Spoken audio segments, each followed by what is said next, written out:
So this is lecture number 4 over here, and the today's topics are coming from the Chapman book, chapter number 1, and the Fitzgerald book, also chapter number 1. The topics are, you can see over here, the fringing, the inductor with an air gap, magnetic circuits with two windings, some mutual inductance topic, energy in an inductor, and then I guess one thing I missed in the last lecture, if you remember it, we were talking about the inductance. So I will write that one in the very end over here, so that because I did that one in the other class. I told you in the last lecture that L was equal to N phi by I. Okay? This was told to you in the last lecture. And this flux was being linked with N number of turns over here. So this means that we are going to also call this one as this lambda symbol. So this means that this lambda is actually equal to N phi, and we call this one as the flux linkage. Now, the point over here is this, that this L, since is equal to N phi by I, over here, this L can be transformed into a very useful equation. How? Because if flux phi, we know this is equal to Ni divided by reluctance, or if we are going to give the reluctance definition also over here, this means that this will be LC divided by mu naught mu R into AC. So I know that your flux is equal to Ni by R. So if I replace this flux phi in this relation, so what happens, my L is equal to N by I, and if I put in over here Ni by reluctance, so this I and I cancelled, so this is N square by reluctance. So what I mean by that, your inductance is equal to N square divided by reluctance. This equation is being proved in your Fitzgerald chapter number 1 also. Now what this equation is telling you? This equation is telling you that the inductance is a material property. It's not dependent upon the value of current over here. Previously I had N phi by I. You are increasing the value of current, so you were getting a large value of flux phi based on the number of turns over there. So maybe you can get an idea कि हम ज़्यादा current डालेंगे तो you are going to get different inductance over there. But over here, by putting this magnetomotive force formula over here, so this Ni divided by reluctance, you replace the flux value over here, you get L is equal to N square by reluctance. This easily tells you that L is directly proportional to N over here. So more the number of turns, more is the inductance. Now, next thing, L is inversely proportional to the reluctance over here. Now what is reluctance? Reluctance is the opposition to the flow of magnetic circuits. Okay? Now over here, if reluctance is large, listen to this very carefully. If reluctance is large, this means flux would be small. When flux would be small, you are going to have inductance on how much side? Higher side or lower side? Reluctance हमारे पास ज़्यादा है, which means if reluctance is on the higher side, my flux reduces. ठीक है? If reluctance is on the higher side, my flux reduces, and when flux reduces, you are going to have what effect on the inductance? G. L will be small over here. Why small? Because reluctance is higher. According to this formula, L is equal to N square by reluctance over here. So your L is directly related, or if inversely related to your reluctance R over here. So whenever you are going to design an inductor, if you want higher value of inductance, you are going to choose a core so that it is going to have larger mu R. So larger mu R, because mu R is higher, what this means that your reluctance is going to be small. Why? Because reluctance formula is equal to, I can write it again, reluctance formula is equal to LC divided by mu naught mu R and the area of the core. Or in other words, if mu R is large, certainly reluctance is small. LC, if it is small, then also reluctance is also going to be small. So it's totally is wrong. So as far as an inductor is concerned, your material is going to decide the shape, the size, and its property is going to decide that what is going to be the value of inductance. The only thing that you can control is the number of turns. So आपके पास अगर एक ऐसा inductor आपने बनाना है जिसकी value बहुत ज़्यादा है, so you first of all thing would be you have to choose a material so that it has a larger mu r. Second thing, you have to have, आपने कितनी वाइंडिंग करनी है ये भी हम डिसाइड नहीं कर रहे हैं, but you are going to decide on the number of turns based on the value of L and the value of reluctance over there. So आपके पास एक core है, that core supposingly is of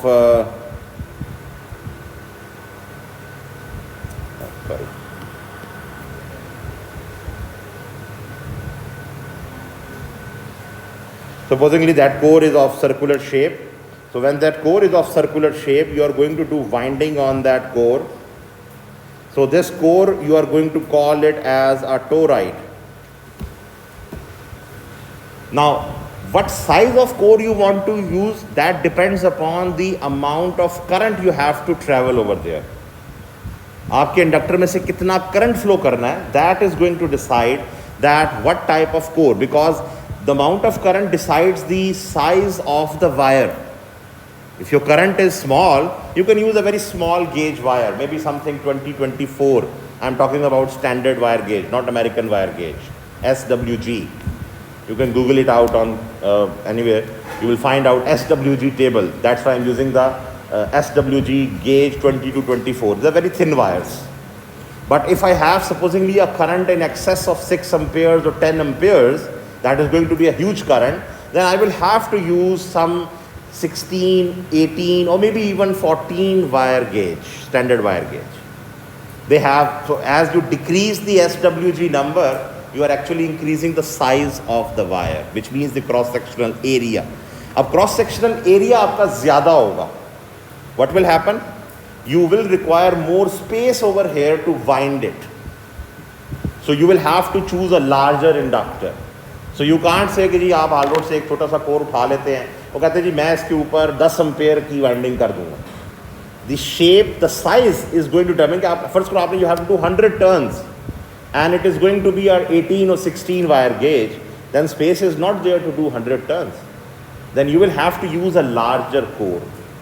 So it's a trade-off. You have to first decide what is your ampere, the current, then based on that current, you are going to have the wire selection. Based on that wire selection, and you will do a small test that what is the reluctance of the core. So when you have the reluctance of the core with you, then you can actually decide, okay, now based on this reluctance, I am going to have the winding done. So then I will find out, okay, this number of turns are required, that n number of turns will do. And one thing very important, now I guess up till the final year, even when you reach it, no one is going to talk about how to make an inductor.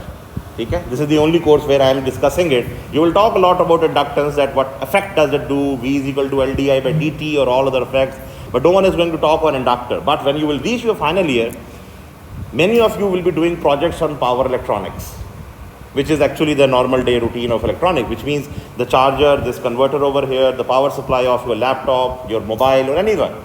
They are all power electronic items. And all in those power electronic items, you always have an inductance cell.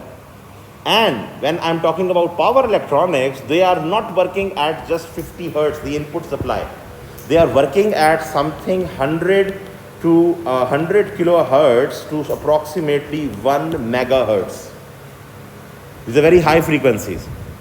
Now when you are going to work at these frequencies, now listen to this very carefully, the domains inside your material, they will not exhibit a constant mu r.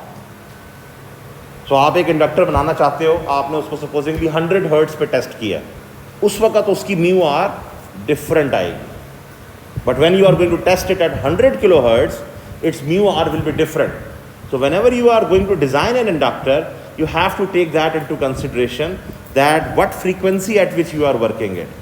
Just for your knowledge, since you are just entering second year, just for example over here, you have an AC supply coming in from WAPDA.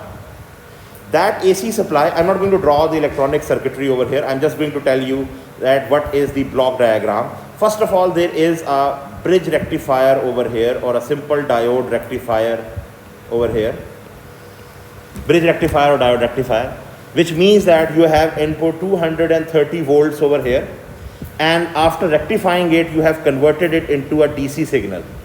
Now that DC signal, listen to this very carefully, you have to charge your mobile. That mobile only requires, if it is not that intelligent charging, the simple charger I'm talking about, you want normally 5 volts. Now, previously, whenever you wanted to transform from a high voltage to a low voltage, what you did, you had a small transformer. That 220 volt can be converted into something 10 or 12 volts, and that 10 or 12 volts can be converted into some 5 or 6 volts using some transistors or anything else. Now, the world has shrunk. You always are looking for a smallest charger. You are always looking for the smallest charger. It's a patla sa. If you have seen this charger or maybe the Apple charger, they are the smallest factor over there. Now, when you are going to go for that one, the diagram would be that you are converting through a bridge rectifier, and certainly there will be some capacitor added over there to take off the ripple over there, and then afterwards there is going to be a converter over here which is going to be DC/DC converter. Now this is a totally new term at present. I'm not going to ask you to explore it more, just giving you a little taste of it. DC to DC converter, and this DC to DC converter may be working at something 100 kilohertz to 1 megahertz frequency. Now what this is going to do, this is going to make this DC in a square waveform of this frequency, whatever you are designed it.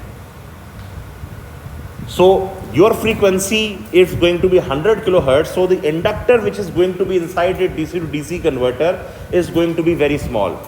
One thing which we will prove also in this course over here, that as the frequency increases, your L or C, they both decrease in size. Now, it's a very simple reasoning for this one. आपके पास 50 hertz frequency है, coming from WAPDA. 50 hertz mean that the time period for that frequency is 20 milliseconds. So इसका मतलब ये है कि आपके inductor को 10 milliseconds के लिए एनर्जी स्टोर करनी है, and in that 10 millisecond it is going to give it back. ऐसा ही है ना, इंडक्टर यही काम करता है, it stores the energy and then gives it back. Now, when you increase your frequency to supposedly 100 kilohertz, now your time period, you can just do the inverse calculation, I guess this is 10 microsecond. 10 microsecond time is so small, you don't require a big inductance value कि उसको energy store करनी पड़े और देनी पड़े. For larger time, you require more energy storage inside your inductor. So, larger the frequency, smaller is the size of L and C. So this is a very important thing. So whenever you are going to go in your power electronics course or you are doing your final year projects over there, you will understand that this L or C value, they will reduce down if you are going to go for a higher frequency. And after this just DC to DC converter, it can be just simply maybe a regulator, you can call it. And that regulator, after it there is going to be a capacitor, and maybe this is giving you that 5 volt. And all of this is going to be inside the size of maybe this converter or maybe just a very small one over there. And with a very increased efficiency also, because you don't want to power not be wasted. So this inductance is going to play a very, very vital role in any of you. And I guess in CAT course also, this semester which you are doing, I guess chapter number 15 is there, the CAD over there, where inductance is going to be talked about a lot. You're going to talk about the transformer also there, but I guess I will be talking transformer before even that topic, because chapter number 15 is going to come after your midterm. So hopefully I will be talking of transformers even before that one. Okay? So please, even if both courses are dealing the same inductor and transformer and other facts over there, please listen it very, very carefully, because apart from these two courses, you are not going to get any information on inductances from anywhere. Because the next teachers to come on in your next semester, they are just going to use that L and say you, okay, this is happening, this is happening. They are not going to talk on that inductance and its effect over there. And just simply cramming V is equal to L di by dt, or telling that L has the ability to store energy and then give it, does not give the answer. So this is very important. You have to have an understanding of this L, or the inductance actually, which is, I have just proved over here, is equal to N square by reluctance over here. Any questions with this, G? This is one part I actually missed in the last lecture, which I did with the other class over there. So that's why I've done this one. Back to 1. Any questions with this one? So I have done this L is equal to N square by reluctance torque over here. Okay, the next topic is fringing. Now what is fringing?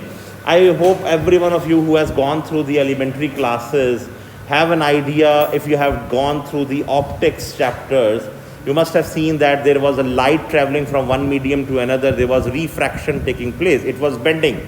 Either it was bending outward or it was bending inward, depending upon the reflex action over there. Over here, fringing means that by the flux lines, when they are going to move from one material to the other, in this case, there is an air gap, as you can see over here.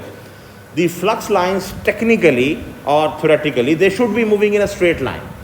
But what is happening over here, that your flux lines, instead of going in a straight path, they are going in a little bulge over here, which means that your flux lines, they are having an increase in area. So what means that previously this area of the core was AC. Now these flux line inside the air gap, they are going in at something like 20% to 10% more of your AC. So this phenomena of increase in the area for flux travel is called as fringing. And this happens because of certainly the density of your material. You have confined all the flux inside your core material, and then there is an air gap. Then the flux lines, they go haywire and they are actually going in corners over there. But that increase is not more than 5 to, you can call this as 15%, because in some of the numericals you are going to see it as 15%.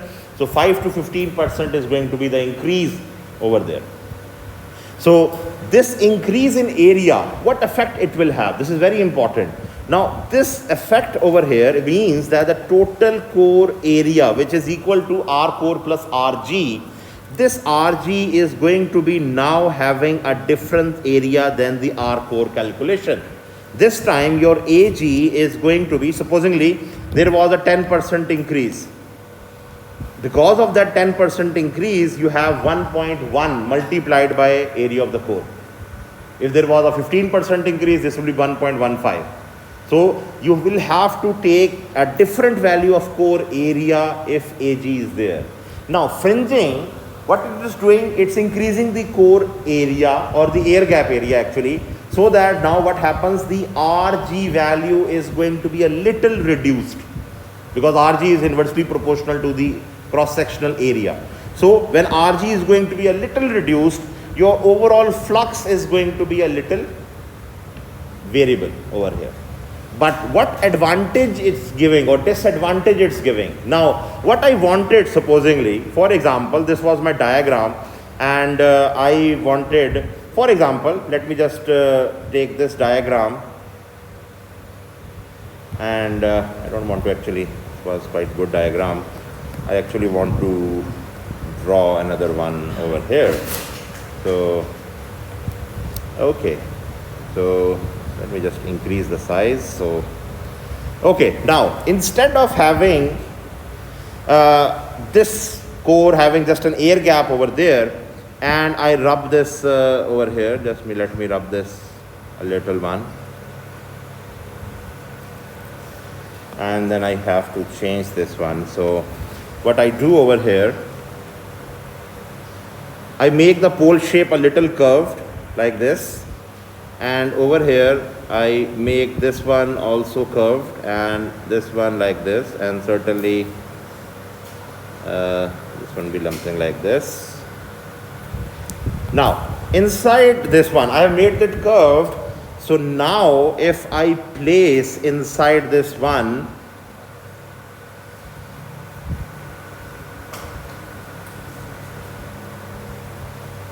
so let me just like this, and okay, and this is like this, and certainly this will be, so this is my shaft over here, this is my shaft over here, and Yeah. And these are the conductors on the rotor. I hope you remember your first lecture where we talked on the DC machine. Now, this conductor is going to carry on through the whole trajectory of your rotor, and certainly there is going to be a shaft coming out from the outer side also.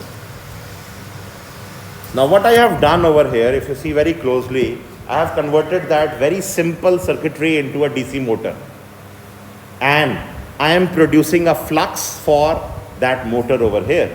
I have not shown the commutator and all that stuff over here, but what I actually want to tell you, I want that my flux lines, let me use a different color over here. I want that my flux lines, they travel a straight line through the rotor like this. But what is happening? The problem would be that my flux lines, instead of going in a straight line, they will increase the area and they will get a small bulging effect. And when that will happen, listen to this very carefully, we know F is equal to ILB sine of theta. I'm not going in the vector form, you already remember it. So what will happen? The angle theta would be different now. So the force would be changed. It will be smaller. Previously, this sign was 0 at that time. So whatever value you were getting the maximum value over there. So here in this case, your force will be decreased because of this theta value. So fringing has a detrimental effect on any magnetic circuit. If you want your field lines to be parallel, just going down perpendicular to your conductor or whatever is there. But here when they are going in a circular direction, your machine's torque capability or force capability is going to be a little reduced over there. So fringing is a very detrimental thing. So this was just an illustration so that you can get an idea what I mean by. So this is that same core over here. You can apply this one. So I hope you've got this idea what I wanted to actually replicate over there. This is a small DC motor. You can see I have placed the rotor over there. So in fringing, your area is increased over here, and because of that area, your flux will be different over there. Now, next thing, any questions on this one? The fringing part or any something? Now, what I have done over here, how it is even possible कि इसमें मैं एक stator part है और एक rotor part है, मैं इनको आपस में लगा के अगर रख दूंगा, how it will move? They will be contact and they will be damaged because the rotor is going to move at a very high speed, something 1000 RPM or whatever. So this fringing, one thing very important as a designer, it's your designer capability that if you can make a machine with the very smallest of the air gap. Lekin for a very smallest of air gap, listen to this very carefully, you require your rotor to be as stable as possible. Aapki shaft, if it little bit hangs, the rotor will touch the stator. And if it will touch, there will be total catastrophe, damage. इसीलिए आपने अक्सर सुना होगा, यहाँ तो खैर कोई ceiling fan नहीं है, खैर इनमें भी होता है, there is a bearing inside a fan. Bearing का काम क्या होता है? अगर ये आवाज़ आ रही है पंखे में से, इसका बेयरिंग खराब हो गया. What does that mean? That means that bearing actually makes the shaft of that motor और whatever in line over there. अगर वो बेयरिंग खराब हो जाता है, what happens? The motor is tilted, the rotor gets tilted. और अगर उस मोटर के अंदर एयर गैप कम होगा, that rotor will touch that stator. इसलिए एक खराब डिज़ाइनर और not a very good designer, they will keep the air gap large. और एयर गैप लार्ज करने से भी no there reluctance is going to be large, आपके पास एफिशिएंसी नहीं आएगी मशीन की, and many other problems over here, plus the fringing effect as you can see. So if a good designer, then you will make that air gap small, 1 mm, 2 mm, 3 mm, they are very good air gap. 1 mm, 2 mm कुछ भी नहीं है. But the life of your motor is not just like 6 months or maybe like 2 months over there. It has to go on for 6 years or 10 years without any maintenance. So if you want a machine, or machine के ऊपर maybe the user of that machine puts excessive load. आपने machine लगा ली, लेकिन उसके बाद पता चला जी आपने उस पर लोड ज़्यादा डाल दिया, क्या होगा? शाफ्ट टेढ़ी हो जाएगी. If shaft will get a little bit bended, the bearing will get damaged. और एक point आएगा, maybe after 1 year or maybe depending upon the usage, that shaft, that bearing will be damaged और आपकी stator rotor के साथ लग जाएगी. So normally if a designer is there and they are not interested in giving you the best machine and they are only interested in minting money, they are actually just going to give you a badly designed machine, meaning a smaller air gap, लेकिन उसके लिए they will have to put in more cost of the bearing, because bearing वो वाहिद चीज़ है, it's just like a circular shaft जिसकी outer parts fixed है, inner groove that moves, that inner groove or that inner ring that moves, उसके अंदर आपके पास there is oil over there or there is ball bearings over there. I don't know how many of you have seen a bearing physically. So that bearing is actually going to make that air gap very much important. So अगर आप अच्छा bearing use करेंगे, so that is going to be good for you. But afterwards, sometime the fan will again start giving that noise or whatever, or if it's the motor, it will again start giving that noise. So if you go in the industry, one thing very, very important, as far as this course is concerned, one just information over here. I had one student from mechatronics department, and maybe during this course I will call him also for some time, maybe to just give you a 30 or 40 minutes talk on that one. He is sadly, when he was a student at mechatronics department, he failed my course 3 times. 3 times. It's a huge time. Okay? He never studied it. 4th time he came to me. I had to take that supply exam over there, and frankly speaking, he told me afterward कि जी पहली दफ़ा उसने तब पढ़ा था उस course. And when he studied it so well. And now he is, I can name the company, I guess. He is working as the sole engineer in Mughal Steel at present. और वो वहाँ पे 300 kilowatts, 500 kilowatts machines अपने हाथ से, of course with some help from the labor staff and all that, खुद खोलता है, खुद करता है. In fact, I can learn something from him also, because my experience may be just limited to 1 kilowatt or 2 kilowatt machines. And you know, in Mughal Steel or that private company, they are bending those सरिया आपके bend हो रहे हैं, उनके rings बनाए जा रहे हैं, and those are very high torque machines. One thing very important, as this course will progress, please try to understand it, because if you are going to apply that thing, and he is working in that company, I guess from the last 4 or 5 years. Okay? Lekin still, I guess he gives a little respect. He always calls at least after like 1 or 2 weeks, और कोई मसला, कोई discussion होती है, he talks on with me for a remedy or something, but at least he has a good hands-on experience now. So please apply yourself in this course, and it will reward you somehow. Okay? Industry is always going to have motors. Please remember, all the power production in our country or all around the world, the normal trend is that 70 to 80% of power is consumed in motors. आपकी industry consume करती है, या आपका AC के अंदर भी एक motor ही लगी है, कंप्रेसर इज अ मोटर. आपके ब्लोअर फैन के अंदर, आपके फैन में मोटर है, आपके जूसर ब्लेंडर में मोटर है, आपके वैक्यूम क्लीनर के अंदर मोटर है. Apart from this lighting fixture, which is certainly a different domain, but more power, almost 70 to 80% of power is actually being consumed in motors over there. So this is very, very important that you have to go through this. हाँ जी बोलो. हाँ.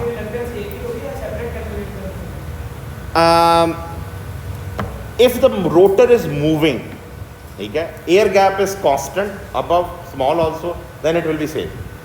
If your rotor is badly designed, कि आपका ऊपर air gap different है, bearing थोड़ा सा टेढ़ा हो गया है, then certainly upper inductance and the lower inductance are going to be different over there. So this is, and one thing, अभी मैंने यहाँ पर आपके साथ, since you are just entering this machinery world, अभी तक मैंने आपके साथ सिर्फ static magnetic circuits की बात की है. I have not talked about dynamic magnetic circuit. Dynamic means that this rotor starts moving in some certain direction. When it starts moving in certain direction, the speed of the rotor will also have an effect on the mu r of the material of the rotor also. कि भाई एक rotor पहले move कर रहा है, and you are asking कि उस rotor के अंदर से flux flow करे, so domains aligned होंगी या नहीं होंगी, that will give you a dynamic mu r also. So this is very important. The speed is also, because आप flux provide करो, we know flux can flow almost at the speed of your electricity, but when you are going to have your flux flow and it is rotating, so domains aligned नहीं होंगे. When domains are not going to be aligned or de-aligned, the problem would be that your mu r would be different, in fact less over there. So inductance for static will be different, for dynamic it will be different. ठीक है, वो analysis अब अभी नहीं कर रहे हैं, we are not doing it. Maybe in fact in graduation class if you go, you can go on that stuff as well. Okay ji, the next thing is this, I have over here a simple toroid. If you can see this toroid over here, this is a toroid, this is the name given, I hope everyone has an idea for this shape. And now in this toroid, what I have done, I have made a small air gap. इस air gap का फायदा क्या है? We know what does an air gap does. Air gap increases the reluctance of the whole circuit. So when it does the increasing the whole reluctance of the circuit, flux कम हो जाएगा. Flux कम हो जाएगा, इसका मतलब यह है कि core कभी भी saturate नहीं करेगी. I am repeating it. If there is an air gap, even a very small one, 1 mm or 2 mm, the flux would never saturate because the total reluctance of your circuitry is equal to R core plus RG. Now when you have R core plus RG over there, you are going to have over there, but because of this air gap, your RG is going to be very much large than your R core. क्यों? क्योंकि core आपके पास mu R है, उसकी reluctance बहुत कम होनी है, almost 2000 or 3000 times less than that. So what I can do, when I am calculating the total reluctance, I can only take the reluctance of the air gap. मैं core की reluctance कोई value नहीं है, I can leave it. So whenever you are designing an inductor, आप समझते हो कि आपका material बहुत अच्छी mu R का है, then you only need to calculate RG. RG calculate करना is not difficult. Why? Because आपको air gap पता है, mu naught आपको पहले ही पता है, you can find out the total reluctance. आपको core की reluctance निकालने का कोई ज़रूरत नहीं है. So what this means, you can find out the inductance of your inductor by simply having in the denominator RG. No need of RT. But again, this is an approximate analysis. If you want an accurate analysis, then certainly you have to add R core plus RG. And this is based on that assumption कि आपके पास core का mu R बहुत ज़्यादा था, as written over here. So your mu R is very much large, then certainly your R core can be neglected over there. So this is just a small thing coming on from your Fitzgerald book. So that they are talking about actually on this one, that if there is an air gap, you only need to take RG into consideration. R core को आप ignore कर सकते हो. But when you are going to solve examples or and problems, please talk on this one. Take the R core plus RG both. Okay? Don't ignore that R core. Okay? Because you are going to do an accurate analysis, and we want your answer to be accurate up till the 2 significant digits in your over there. क्या गया?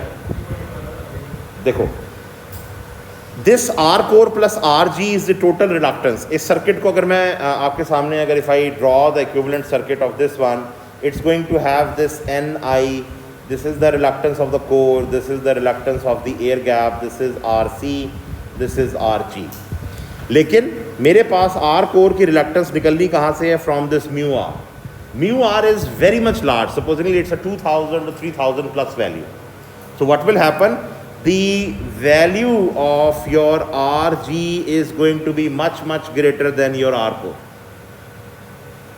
So in calculating the total reluctance, you can only take RG into consideration. आपके पास यहाँ पे RG की value, supposingly, just for example, it comes out to be 1 into 10 raised to power 6, for example. लेकिन अगर मैं RT निकालूँ with R core plus RG, maybe that comes out to be 1.2 into 10 raised to power 6, just a very small increase. Why? Because core की reluctance हमेशा कम होगी. That's a ferromagnetic material. So whenever you want to do a approximate analysis and you want to just fastly find out the inductance, you can use RG over here instead of having RG plus R core over there. So this is a small approximation, but don't apply this approximation in any of the numericals unless and until stated in your question. Okay? Unless and until it is stated in your question, don't apply this approximation. This is for just if you are designing a machine or maybe designing an inductor and you want a very fast forward. Because आपको R core निकालने के लिए आपको mean length निकालनी होगी, आपको cross sectional area निकालना होगा. That will be a tedious task. You will have some screw gauge or maybe a vernier caliper requirement or something like that to do that. So it may be. So fast analysis for that one you can do this. The next thing is that I have over here again a material, and that material is over here again having an air gap, and here again I am assuming, this is one thing very important, that the mu r of this is much greater than mu naught. क्या मतलब है? I am ignoring the reluctance of the core. I am ignoring the reluctance of the core over here. Now, the only thing change over here is this, that there are two windings now instead of one. It's a multi-winding inductor. I have two windings. दोनों के अंदर different current है, दोनों के number of turns भी different है. So if you see closely over here I have n number of turns, over here I have n2 number of turns. Here this is I1 current, here I have I2 current flowing over there. Now one thing very important, over here as you can see, the current direction is in such a way in this inductor number 1, you can call it, or winding number 1. You use your right hand, fingers curled around the direction of your current, the thumb is pointing out upward. So this means that the flux that is going to be produced by this one is phi 1. And if you see the second winding, the current, over here. So now you have this one like this. Use again your right hand rule, fingers curled around the winding, the flux is flowing downward, so this means this is downward. So what this is telling me, that the both fluxes which are being produced by individual windings, they both are adding each other.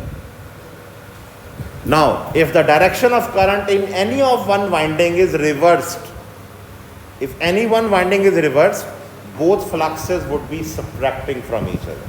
So if I want to draw the equivalent circuit of this one, assuming again R core is very small, so this is my circuit, N1 I1 and N2 I2 in series, because they both are adding together their MMF, and I have just have RG. If I wanted to have R core, then R core would be added over here, but that is not here, since I am assuming that mu R is very large. And from here we can find out, or we can just write on that your MMF, the total MMF is equal to N1 I1, just like you add two sources, आपके पास दो voltage sources है, दोनों series में आ जाएं, you add their voltages. Similarly over here you have your ampere turns. This italic F is the symbol for your MMF or magnetomotive force, you can call it as this symbol. So this is your MMF over here.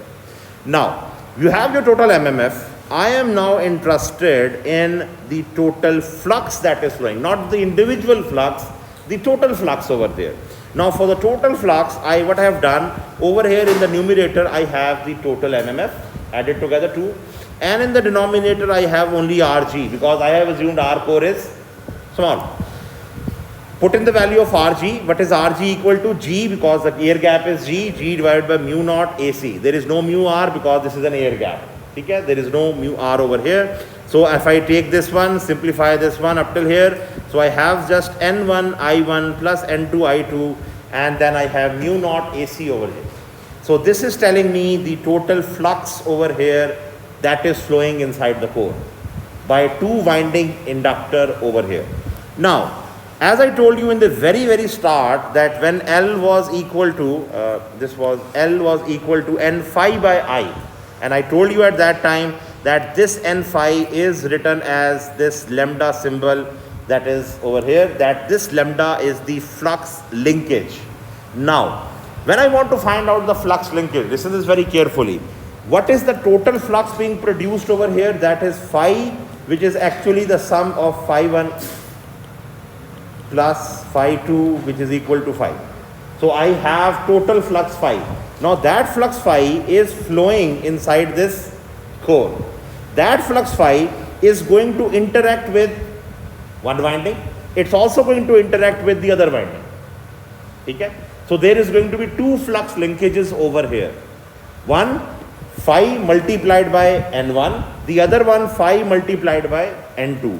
So over here, as you can see, flux linkage lambda, which is equal to, theoretically equal to N phi, Here I am trying to find out n1 into phi as called as lambda 1.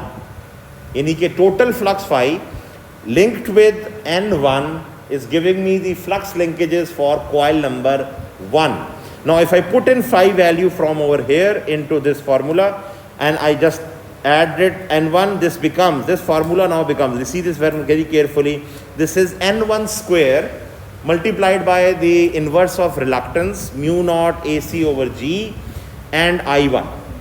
Then the next term, because this is n2 I2, so when this n2 multiplies by n1, I have n1 n2, then the same term, that is the inverse of reluctance multiplied by I2. Now I can transform this equation into this form written over here, that lambda 1 is going to be equal to L11 I1 plus L12 lambda 2. Now what is this L11 and L12? L11, if I write it over here, this L11 from here, this one is equal to N1 square divided by the reluctance. और हमें अभी proof किया था just in the very start of this lecture that n square divided by reluctance क्या होती है? Inductance of the coil. So L11 over here is the self inductance of coil number 1. Why the word self inductance? क्योंकि ये वही flux है जो इसने खुद प्रोड्यूस किया and it is being multiplied by its own winding. Over here n1 square reluctance किसकी है? Air gap. That's why it is self-inductance of coil number 1. आपके पास क्या हो रहा था? In this diagram you had two coils. This one was producing flux phi 1. This one was producing phi 2, certainly in the other direction. And phi total, you can call it as phi 1 plus phi 2. So now if I am talking about phi t or simple phi, that flux when it is linking with this one, it creates a different flux linkage, and it multiplies with n2, it creates a different. And for that purpose, we had now this relation, which one was n1 square into mu naught AC over G into I1.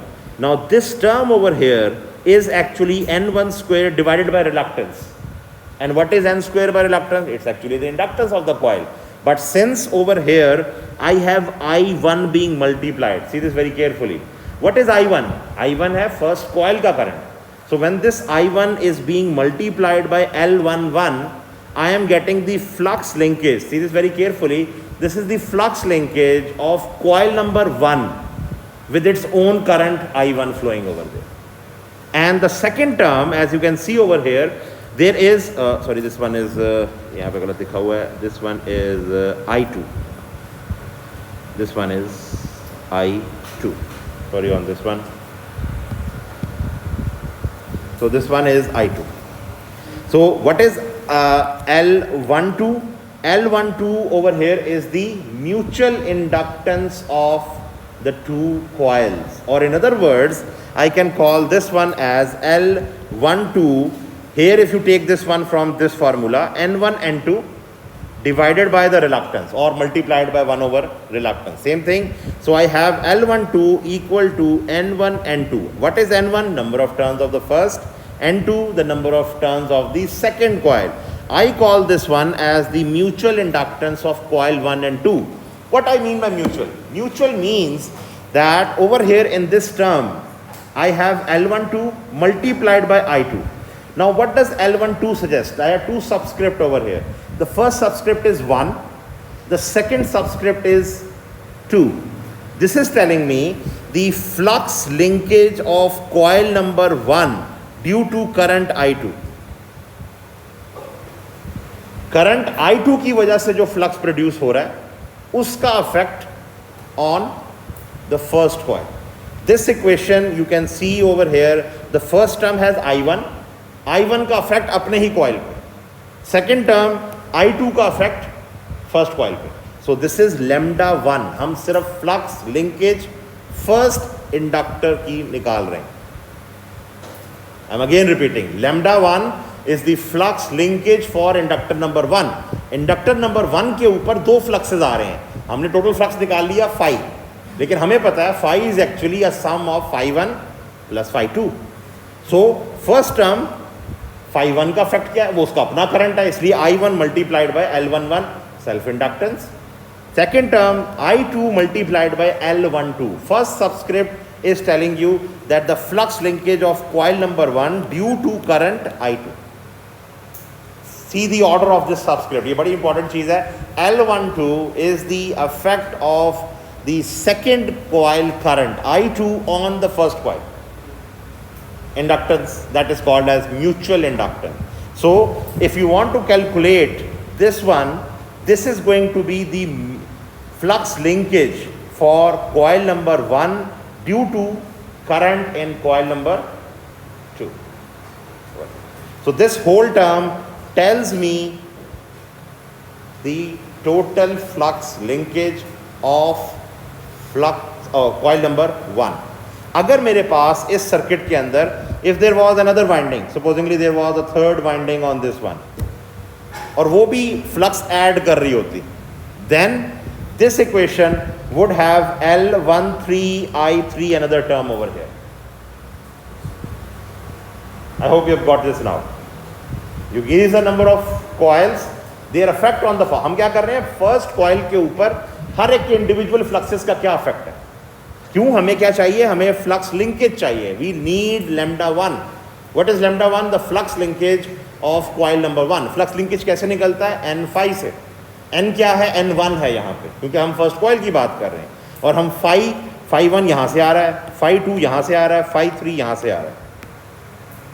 ठीक है. So this is the flux linkage for the first coil.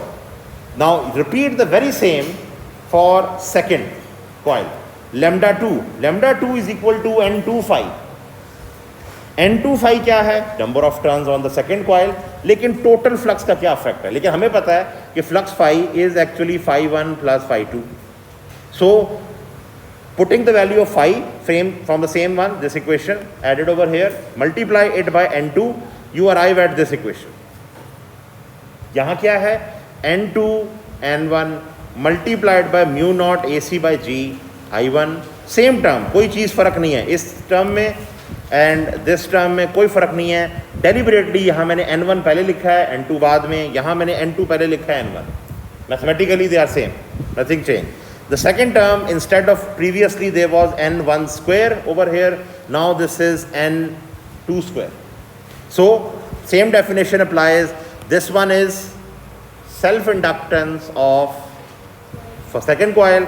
This one is the mutual inductance of the second coil with the first coil current. Okay? So same definition, that is when I have I1 into L21. Now you can see L21.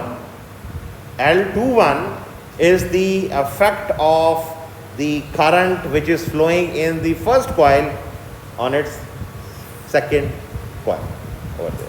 यानी कि जो first coil से जो flux produce हो रहा है phi 1, उसका effect on second coil. Similarly, you can add the third coil over here, that will be L23I3, and so on if you want to add more number of coils over there. And theoretically L12 and L21, they both are same mathematically values. Their nomenclature or their assigning value is different. L12 हम जब कहेंगे उसको तो L12 is the effect of the second coil current on first one, and L21 is the opposite. But mathematically when you will find out, they both are going to be same unless and until कि आपके material के अंदर, now see this very carefully, कि flux इस direction में flow कर रहा था and this flux was adding with this one and then going on, but the effect of the other one does not go because of some mechanical instability. Okay? That is also possible. But just for now, being as an undergraduate student, keep it that your L12 is actually mathematically same as L21, or even L13 would be equal to L23. Mutual inductance हमेशा दो inductances की होगी, the effect of one. And now, since I just don't want to spoil this one, but just a little teaser over here. यहाँ पे मैंने क्या किया था, flux phi 1 ऊपर था, phi 2 was going down. If I change the direction of current over here in this coil, what will happen? Phi net or phi t, now this one will be equal to phi 1 minus 2, And if I don't have this air gap, supposingly I don't have this air gap, this is a transformer now. I'm again repeating. If the both currents over here, they both are now subtracting, their fluxes are subtracting, and this air gap is not there because transformer में हम air gap कभी नहीं डालेंगे. We want a better material for transformer क्योंकि हमने primary winding से secondary winding तक power flow करवानी है. So here in this case I can have a source added, and here on this one I can have a load attached. This will become a transformer. Because transformer में क्या होगा? You have flux flowing inside the core, and that will be constant. ये हम discuss करेंगे when transformer will come. But just for now, just a small teaser that this inductor will now produce an MMF opposing the first one. Okay. Okay. Coming on to the Faraday's law of electromagnetic induction, you have done this very previously also, that E is equal to N d phi by dt. आप लोग क्या करते रहे हो? E was equal to N d phi by dt, and you have been using it. Why? क्योंकि N अंदर था, लेकिन N is a constant value, so you take it out of the derivative. Practically, he actually said that this was equal to N d lambda by dt. What was N phi? N phi was lambda flux linkage. So over here, this is again d phi by dt, and we know lambda is equal to Li. ये भी हमने पीछे prove किया. So this lambda is equal to Ni, or this lambda was equal to N phi. L is equal to phi by lambda, so you can take it from here that lambda is equal to Li. From this equation, you can find out lambda is equal to Li. So if I put in this equation, I get this equation. ये मैंने last lecture में आपसे पूछा था कि why how L D I by D T, ये equation कहाँ से आई है? This is actually a derivative of your Faraday's law of electromagnetic induction. क्यों? क्योंकि आपने लेमडा की जगह एल आई पुट किया. L is constant. Again now L is constant. अगर कांस्टेंट है then you will have L D I by D T. But if it is variable, which is we no practically, then this will be two terms. क्योंकि आपके पास derivative के अंदर अगर दो terms हैं and they both are changing, then you have to apply the product formula over here for derivative. This is L D I by D T, the first one, just like the previous one, और plus I D L by D T. Now practically at this level, at undergraduate level, आपको कभी भी D L कभी मिलेगा ही नहीं. Impossible. You will not get any question. But this is just for information कि अगर आपके पास इंडक्टेंस चेंज हो रही है, which is quite possible because of the permeability of the material, so that you are actually applying, like आपने 1 ampere current apply किया तो mu r different था. आपने 10 ampere करंट अप्लाई किया, mu r was different. So your DL is going to be different, your mu r is different. So this is very much important, but just for now you are going to get E is equal to L, or this is V. V and E, they both are interchangeably same thing. E is the EMF, that's why I am using E over here, otherwise you can call it V also. Then since this is an inductor, मैंने अभी inductors की self inductance, mutual inductance define की हैं. I am also interested in the power of my inductor. So we know power is equal to V I, units of watts और joules per second. So I can have, instead of E over here और V, I can write, since I am considering inductance constant, so I can just have L di by dt. So power comes out to be I into d lambda by dt. Now this is of our no concern at present unless and until मेरे पास lambda की equation in time domain मौजूद हो, then I can actually find it out. But since power of an inductor is an instantaneous power, यानी कि इस time पे कितनी power थी, इस टाइम पे कितनी पावर थी, इस टाइम पे कितनी पावर थी, this is just an instantaneous value. I am more interested in the energy of an inductor. क्यों? We know because capacitor and inductor, they are energy storage devices. They store energy. So I am more interested in the energy stored in inductor, and I know what is energy, how I am going to call out. मेरे पास time t1 पे इतनी energy consume हो रही थी power, and at time t2 इतनी है. इन दोनों के दरमियान में कितना टाइम स्पैन था, based on that I can find out the total energy stored inside an inductor. So what I do over here, I need to find out delta W, energy change from one value to another. So I have an integration sign t1 to time t2, and here I have p dt, power को integrate करूंगा. What is integration? It's the sum, यानी कि time t1 first को supposedly 0 था, time t2 was 10 second. सो 0 से लेकर 10 second तक At every interval, I am taking their powers, adding them together, that will be the total energy stored inside it. अगर उस दौरान में इंडक्टर ने एनर्जी स्टोर की है, it will be a positive value. If it is releasing that energy, it will be a negative value. Cumulative sum, that will be the net energy stored inside it. अगर उसने इस time के अंदर store करके सारी वापस दे दी है, it will be zero. So over here, instead of this P, I put this I d lambda by dt over here. This one is coming in over here. So this dt and dt, they get cancelled. I hope I don't need to do this one. And this is I d lambda. अब मेरे पास instead of time, मेरे पास क्या है? I have the d lambda, the variation in flux linkage, and the limits of the integration also change. Previously क्या था? T1 and T2. Now they are lambda 1 and lambda 2. कि जी time lambda 1 के पास lambda 1 कितनी flux linkages थी, lambda 2 कितनी flux. And one thing very important, ये मैं एक इंडक्टर की बात कर रहा हूँ अभी. इट्स नॉट म्यूचुअल इंडक्टेंस और something, then this equation becomes very complex over there. This is just one inductor, यानी कि एक इंडक्टर है, उसके ऊपर कांस्टेंट फ्लक्स एक सपोजिंगली आ रहा है. Listen this very carefully. If you have a constant flux growing through an inductor, there is no rate of change of flux. Inductor के अंदर कोई एनर्जी स्टोर नहीं होगी. वाई? बिकॉज lambda 1 भी वही था, lambda 2 भी वही था. लेकिन आपके पास if you have a sine wave applied, आप इनिशियली स्टार्ट पे देखते हो फ्लक्स लिंकेज जीरो है. At this peak flux linkage is maximum, so there is going to be a rate of change of flux. Yes certainly इस point में आपके पास हर पॉइंट पे स्लोप चेंज हो रही है, but I am only interested in the start and the end value. So then lambda 1 and lambda 2 will be different. So if I just apply this one and take this one, this is I d lambda. Instead of I over here, if I replace it by lambda by L, because मैंने अभी पहले भी proof किया था lambda was equal to Li. So if I replace this I by lambda by L, same thing. So I can take this L out of this integration because L is not changing. हाँ, अगर आपके पास एक ऐसा material है जिसकी L change हो रही है with the flux linkage, जो कि पॉसिबल है बिकॉज इंडक्टर सैचुरेट कर सकता है with the flux. So this L will remain inside this inductance और this integration sign, and then it will be a flux linkage dependent variable. Then it will become actually complex. So keeping this simple, I can take L out, and then I have this lambda 2 square minus lambda 1 square, यानी कि flux linkages का square at the end time, flux linkages का square at the start time. Just subtract them together and you have the final result as 1 over 2L into lambda square. And since I know lambda is equal to Li, I can put Li square. So this comes out to be 1 over 2 Li square. And I hope you have gone through this equation in your CAD course. The energy stored inside an inductor, half Li square.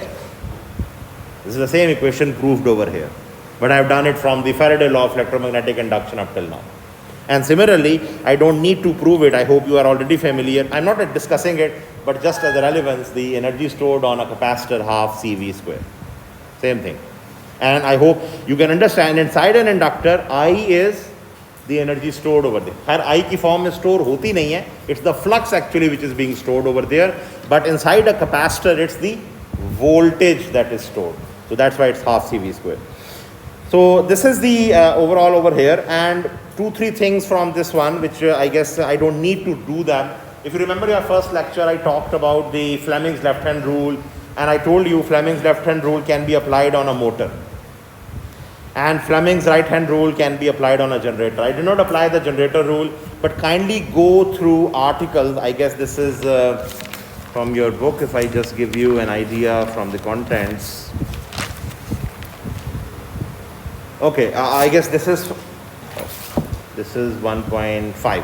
Okay, this is coming out as 1.5 and this is coming out as 1.6 article. Kindly go through it yourself. I don't need to do this one because this is just going to be a repeat, because you already know F is equal to IL cross B, and then the angle comes in because of the L and B angle, and then you all know torque is equal to R cross F. It's a vector product. The torque has a clockwise anti-clockwise direction.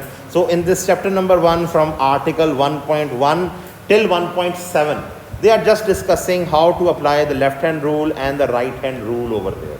Kindly go through this one. So this 1.1 to 1.7 is our articles from chapter number 1. 1.8 is not a part of our course, but if you want to go through the understanding of a DC machine, if you think you don't remember it, please go through that. That is not a part of our course, but if you want to understand it, it's a simple linear DC machine. So 1.8 is not part, but if you want to just read it out, it's just for reading, you can go through it. The article last 1.9 talks about P, Q and S. कोई बताएगा मुझे ये तीनों क्या हैं? ये पढ़ चुके हो गए आप कैड में? पढ़ा है अभी तक? Anyone? P, Q and S. No? पढ़ चुके हो गए यार? I think so. You are engineers coming in, no? अच्छा जी, just for now, I will talk about this one maybe in the maybe 1 or 2 lectures afterwards. P is called as the active power, Q is called as the reactive power, and S is called as the total apparent power. अभी के लिए बस ये इतनी definitions काफ़ी हैं. But just for now, resistance when it consumes power, that power is P. Inductor जब energy store करता है या वापस देता है, that is Q reactive power. और इन दोनों का सम vectorically, इन दोनों का सम vectorically is called as, you can call it as S over there. ये कैसे हैं, क्या हैं, इनकी waveforms क्या हैं? Maybe I can bring a laptop sometime and then I can show you on some software, OrCAD, PSpice or maybe MATLAB. Then I can show you that this P plus Q, actually this S is equal to P plus JQ, complex number. So there are two vectors at 90 degrees to each other and you find out your S over there. So and this today whatever we have talked about, this inductance and all this effect, this is coming from Fitzgerald chapter number 1, article 1.1 to 1.3 and the remaining articles from Fitzgerald chapter 1.4 to 1.6 I will hopefully do it in the next lecture over there. जी बेटा. Chapter के and पे आप एक काम करो, मुझे maybe on MS Teams just tell me which numerical you want to actually do it. I will do one numerical, ठीक है? या even if I don't have time I will just record it and place it on the YouTube channel, ठीक है? So that you have an idea. But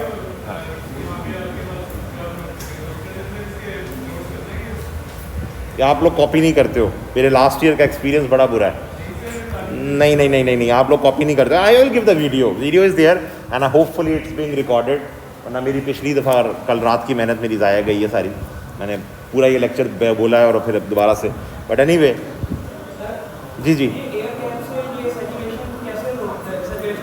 देखो, air gap से क्या हो रहा है, रिलक्टेंस बढ़ रही है and if reluctance is being increased flux कम होगा. तो फ्लक्स जब बढ़ेगा ही नहीं तो वो सैचुरेट कैसे होगा? pH कर्व सैचुरेट कब होती है?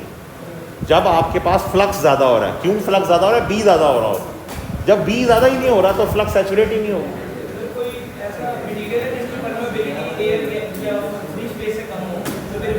नो, एयर से बुरा कोई नहीं है. मे बी शायद space is there, maybe I don't know about that value, but at but still space is going to have a permeability better than it because sun is producing a magnetic field और वो magnetic field आपके अर्थ तक पहुंच रही है. It is going to destroy in cosmic waves or whatever it's there. So ये आप नहीं कह सकते. So mu naught, the value of 4 pi into 10 raised to power minus 7, that value is still the lowest value of air gap permeability that you can actually. ये ideal है. ये ideal नहीं है, don't call it ideal. Ideal तो ये हुआ ना कि आपके पास एक ऐसा मटेरियल है जिसका mu r इन्फिनिट है, लेकिन ये एक ऐसा है this is the lowest material you can call it.